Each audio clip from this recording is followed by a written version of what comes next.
Guys, pa sa mga nagtatanong kung paano gumawa or mag-generate ng video via VU3 and Flow, ganito po yun. Search nyo lang yung VU3, tapos lalabas yung Gemini, create with VU3 and Gemini. Tapos click nyo yung try video.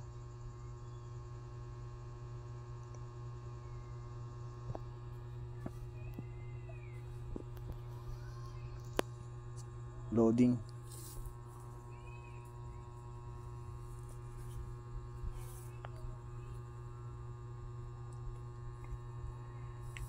Medyo loading guys.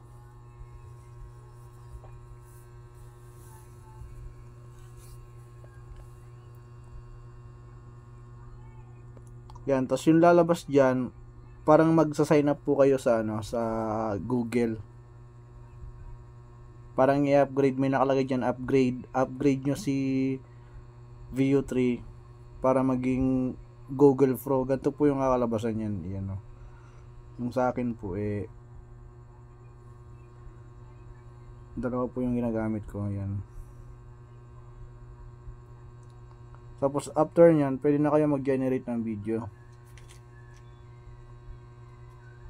kay VU3. Tapos pagkatapos nyan, magsa-sign up naman po kayo kay Google Flow. Search nyo lang yung Flow. Yan, lalabas yung Google Labs. Tapos pinutin nyo lang yung Flow.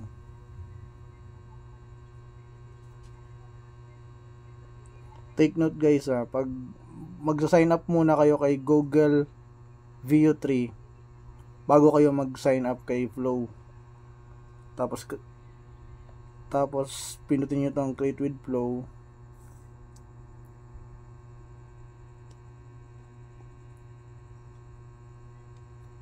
Medyo loading lang kasi kaya medyo mabagal.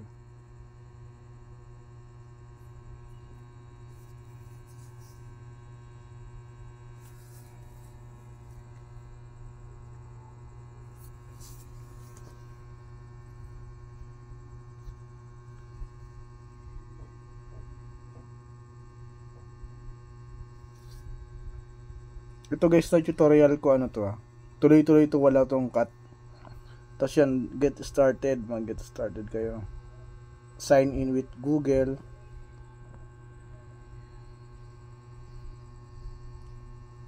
Naglo-loading lang kasi gawa ng mahina yung dito tsaka maulan. Tapos pili lang kayo dyan. Kung ano yung ginamit nyo dun sa VU3 na Google, ganun din ang gagamitin nyo sa Flow.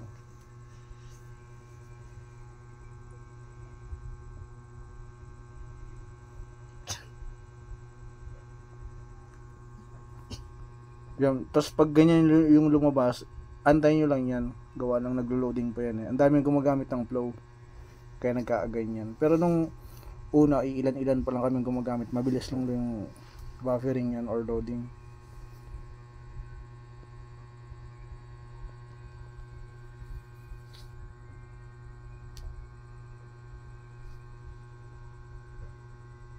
Ikat ko nga to.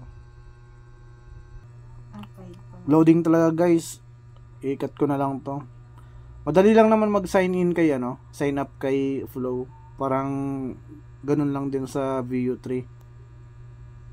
Tapos pagkatapos nun, pag naka-sign in na kayo, may nakalagay doon na na box, tapos may plus sa gitna. Mag-add lang kayo doon ng gagawa lang kayo ng prompt. Or lalagay ko na sa description yung mga prompt ko, tapos i-copy paste niyo na lang. Yun lang.